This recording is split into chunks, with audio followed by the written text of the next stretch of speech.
Hi there everybody, this is David, and I was invited to a preview event for Sword Art Online Echoes of Aincrad, and I did go into it with an open mind, and I was there to judge the game based upon its own merits without any sort of preconceived notions about the series and my history with it as well. So I am here to tell you all about it, and I definitely do think it's worth a sub as you come and you join in party and you level on up with me. Thank you so much for your sub, your like, and your brand new hype. It helps me out a ton. So let's go ahead and jump right on in to what I was able to do and see. First things first, you get to create your own player, which is kind of nice. It includes all sorts of things from your hair color, your skin type, how big your bust is, how small your waist is, how big your legs are, all that kind of stuff. Hair, eye, skin, whatever color. It's all there, all this kind of cool stuff. So yeah, make your own little anime character. And basically, the whole gist of the game is that you join up this massive MMORPG to play the game. But you find out that you're locked into the game. You're stuck there, and you can't leave until you finish the game. And if you do die in the game, then you die in real life. So the only way to get through and survive is by climbing this 100-floor tower.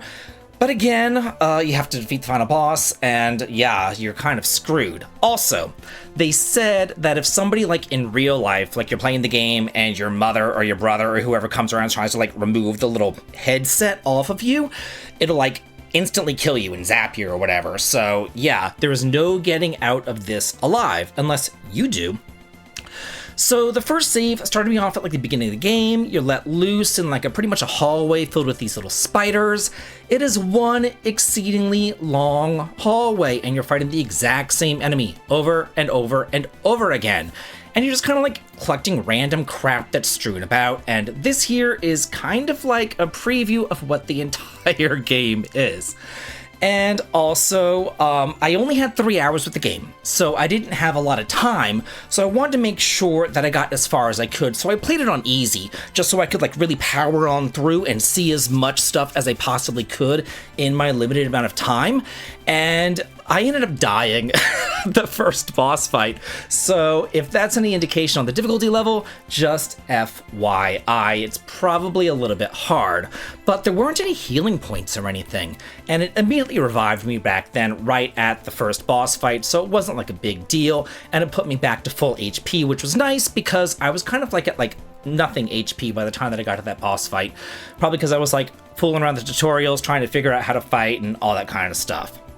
So during the boss fight, you meet some other guy, he kind of saves your hide, and then you move into a forest, which is pretty much just like the tunnels. It's a long, linear hallway. And, but it's a prettier linear hallway, I suppose, because this time's a forest, but it's just kind of hemmed in by mountains. And you'll be going through here, unbothered by enemies, unbothered by music. Because like the new Zelda games, this game kind of uses ambient noises like insects and things like that rather than actually having music. I hate this new trend in games. I want there to be music. If I'm playing Zelda, I want to hear the Hyrule Field. I don't want to hear crickets chirping in the background. You know what I mean? So after that forest, the next linear area, you go to the main highway, and finally the world opens up. You're exploring, which tells me that the game is an entirely linear hallways, and at this point I looked at the map, and I saw, wow, this place is actually rather large. It's a pretty big area that you're able to explore, which is really nice. So yeah, this is not Final Fantasy XIII all over again. This is not a hallway simulator. But I will say this, at least in the demo that I played, the openness, it kind of seems like an illusion, because there's lots of running around and nothing else really happening. Running, collecting crafting crap, being unbothered by any enemies whatsoever because you're just running. And then there's treasure chests. So, let me just tell you about the treasure chest. I thought it was kind of unusual, because you go up to the chest and you hit the X button, and then you open up the chest, and it says that, you got such and such item. and then you kind of go away from the chest, and then you realize, wait, I didn't actually get the item. You have to go back. You have to do the X button twice. One to open up the chest, one to actually collect the item that you received. So that was kind of like annoying, and I was kind of like, why do I have to do this? It's kind of like weird. And also, every single treasure that I got sucked. They were all just crappy crafting items or like healing potions. It was never anything that actually mattered. So yeah, not a fan of that. So for the combat, pretty much each zone that you go through, whether it's the highway, a forest, a little cliffside area, whatever, there's for the most part one enemy in each zone. Not 3 enemies, 1 enemy in each zone. So yeah, you're fighting like the forest, okay, you're fighting the wolf, you know what I mean? Oh, you're in the tunnels, you're fighting the spider. So it's 1 enemy per zone. That's just fantastic. And for combat, there's 3 bars on the top of the screen. One's like a golden yellow, the other one's a lighter yellow, and the other one's like a teal blue. The game does not tell you what those meters stand for, and there's nothing in-game to tell you either. There's nothing like HP right next to like the yellow bar, or MP, or anything else like that. But I found out that the top bar is HP, the middle bar is stamina, and the last bar is your partner's HP. So yeah, God forbid we actually get physical instruction manuals anymore. That would be far too much to ask. As far as the fighting is concerned, it is only close-ranged melee combat. That's it. Ain't no magic here. I know it's Sword Art Online. I get it, sword, but you know, that doesn't mean that it only has to be swords. Can we get some swords and sorcery up in here? Yeah, there's no magic. There's no bows and arrows, no ranged attacks. It's pretty much just like swords, maces, cudgels, axes, any kind of short-range weapon is what you can get, and your combat consists of light slashes and heavy slashes, and then various abilities. So yeah, I do wish that there was a bit more variety to the combat as well. To use the skills, you use the A, B, X, Y buttons. To use the items, you use the up, down, left, right buttons.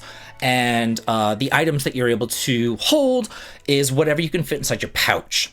So you're able to collect all this crafting crap, and then it immediately goes back to like your chest, back in your home base. But you can only carry as many healing items in your pouch as you're able to carry, if that makes sense. It's kind of like an NES item limit right there. I guess just a way to like ramp up the difficulty a little bit. Also, talking about putting the items back in your chest, after each quest is over with, it's like, here's your experience, here's your gold, here's the items that you collected. All those items are going to go back into your chest at your house. Hey, if you want to change what's in your pouch, or you want to change your equipment, you have to do it in your house at that chest. You cannot be out and about on the field and say, oh, I don't feel like using an axe, I want to use a sword. Nope, gotta go back home, go to your chest, do it there. So yeah, and then the menu, no words on the menu. God forbid you have words on the screen. We can't have words for HP or MP. We can't have words on the menu either, just icons. So anyway, you go on through, you approach the town. There's this farm outside the town in the beginnings. It looks beautiful, but there's nothing in the farm. There's no people, there's no monsters, there's really nothing to collect, there's no treasures, there's nothing. It's just empty, it's just abandoned. There's nothing there. There's nothing there to bring it to life and make it feel like it's alive, which is really unfortunate because it's very pretty, it's gorgeous, but it's empty and dead, which is kind of a metaphor for this game. Beautiful and flashy on the outside, but empty and dead on the inside. You go into the town of beginnings. You see there's 1 billion people in there, but can you talk to anybody? Nope, nope, nope, nope, nope. No siree, Bob. There is no interaction whatsoever.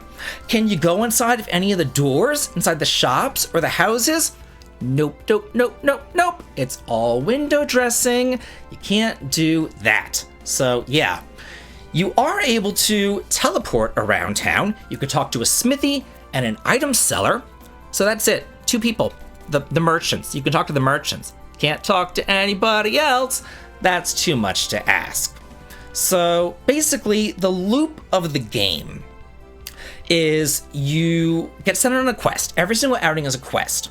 And that's the only way that you can, like, leave town. You go on the quest, you complete your quest, you go back to your town, you equip new stuff that you got, and you go out on the next quest. That's pretty much it. And whenever you do go questing, you can only have one partner with you. I don't know about y'all, but if my life was on the line and I died in real life in this MMORPG, I would have like 1,000 people with me. You know what I mean? I wouldn't have one person with me. So yeah. Also, I just thought it was kind of like unusual, the exploration here. Everything looks so big and open, but you can't actually explore it. For example, I got a quest and I tried to leave town. I went to the town gates to try to leave, but I couldn't leave. And I'm like, how do I leave town? What do I do? What do I do here? And I found out after actually asking someone and talking to someone, because I was so confused. I was like, what do I do? Where's the exit to this town? What is going on here? The only way to leave town is to teleport outside of town using the quest system. So it's huge town, but you can't leave. And then whenever you're out on the quest, you can't actually leave the quest. Let me show you what I mean. So you have this huge floor that you can leave, but inside this huge floor, there's only one particular questing area for that one quest that you're on. If you try to leave that little questing area that you're on, nope, you get blocked, you can't leave, that's outside the quest zone, can't do it, you have to stay inside that little quest zone. So it has these big areas, but you can't explore it. Like, it's huge open zones to run through, but there's nothing to do in the zones. You're always fighting the same enemy in the zone. The treasures are completely useless. Whole bunch of crafting crap all over the place that nobody cares about. Nothing really in the treasure chest.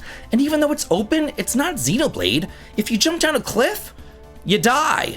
If you land in the water, you don't know how to swim, you die. So yeah, you try to go out and explore, nope, can't leave the quest area. Try to leave town, nope, can only go out on a quest. Like, it's kind of like, what is going on? Like, it has all the building blocks of a really cool game. You know, everything's there, but they limit you in such a way to make it unfun. And I don't understand that. Like, it could have been really cool if you ran around town, got 10, 15 something quests from these various people, ran out, did your little quests, ran back to town, turned them all in, went out, explored more. Like, that would have been cool. But instead it's, I'm doing one quest at one time, warping out, doing my one quest, warping back. Okay, I have one more quest, warping out, doing one quest, warping back. Warping out, doing one quest, warping back. You see what I'm saying? It's like, what is going on here? As far as I'm concerned, and this might be heresy, I don't know, they just need to start focusing on new Tales games and drop Sword Art Online entirely. Because ain't none of their games in Sword Art Online any good. I've yet to play a good Sword Art Online game, and Echoes of Aincrad is not changing that. So just make a good Tales game. Or, you know, maybe go back to One Piece Odyssey. That was really good. I really liked that one. So, yeah. I hate to say it, came in with an open mind, came in wanting to like the game, but my first intuition was right, and it's just not all that good. But now, wanting from y'all, what do you think about this? Let me know in the comments, and as always, have a good day.